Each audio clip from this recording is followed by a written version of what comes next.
Bonjour à tous et bienvenue dans votre pastille informative des questions liées à l'actualité du Cameroun. Aujourd'hui, nous parlerons de l'avortement.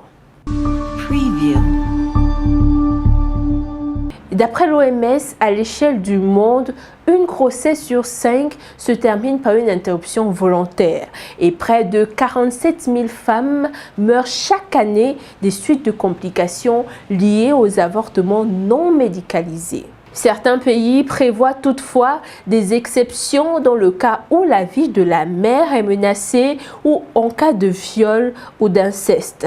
Le protocole de Maputo, adopté par l'Union africaine le 11 juillet 2003 et ratifié par le Cameroun en 2009, cherche à favoriser l'avortement médicalisé dans ces cas. En Afrique, de très rares pays comme le Cap-Vert, l'Afrique du Sud et la Tunisie autorisent l'avortement dans un cadre médical. Du fait de l'interdiction stricte des avortements dans de nombreux pays, les grossesses non planifiées conduisent souvent à ces avortements clandestins hors d'un cadre médical. Le ministère de la Santé publique du Cameroun a publié depuis juillet 2020 des normes et standards en matière de santé et de reproduction et de planning familial dans le pays. Produit en collaboration avec l'UNFPA et l'Association camerounaise pour le marketing social, ces documents décrivent entre autres la conduite à suivre en cas d'avortement, entendu comme toute interruption volontaire ou non de la grossesse avant la 22e semaine. Le protocole recommande par exemple que la méthode chirurgicale, qui est l'aspiration manuelle intra-utérine, soit utilisée lorsque l'âge de la grossesse est inférieur ou égal à 12 semaines, tandis qu'au-delà de 14 semaines, on aura recours au curettage ou au traitement médicamenteux.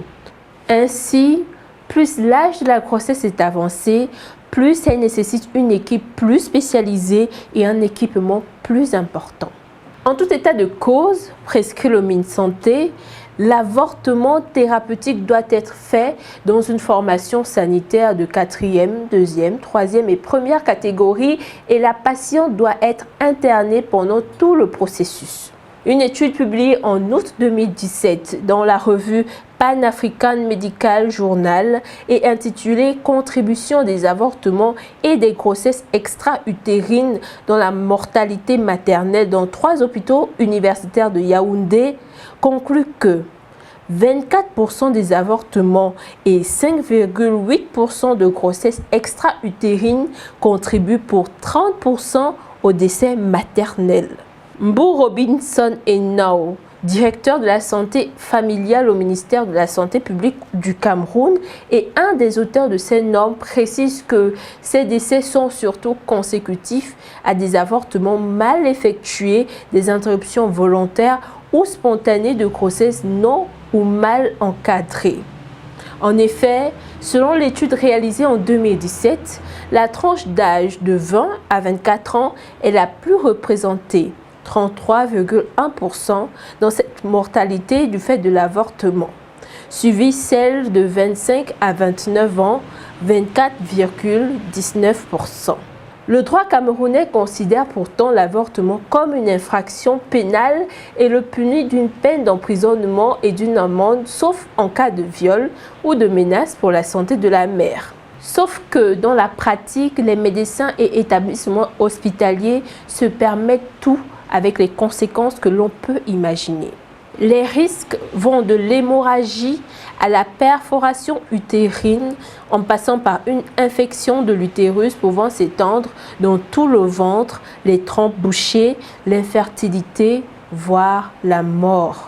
Jacques Tingaï, gynécologue obstétricien et vice-président de la Société des gynécologues obstétriciens du Cameroun, conseille de bien encadrer un avortement quand cela est nécessaire et de le faire dans un centre hospitalier adéquat.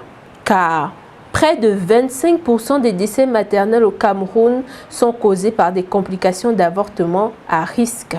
Pour l'OMS, afin de prévenir les grossesses non désirées et les avortements non sécurisés, les pays doivent élaborer des politiques d'appui et prendre des engagements financiers pour fournir une éducation sexuelle complète, un large éventail de méthodes contraceptives, y compris la contraception d'urgence, des conseils de planification familiale adéquats, l'accès à l'avortement sécurisé et légal.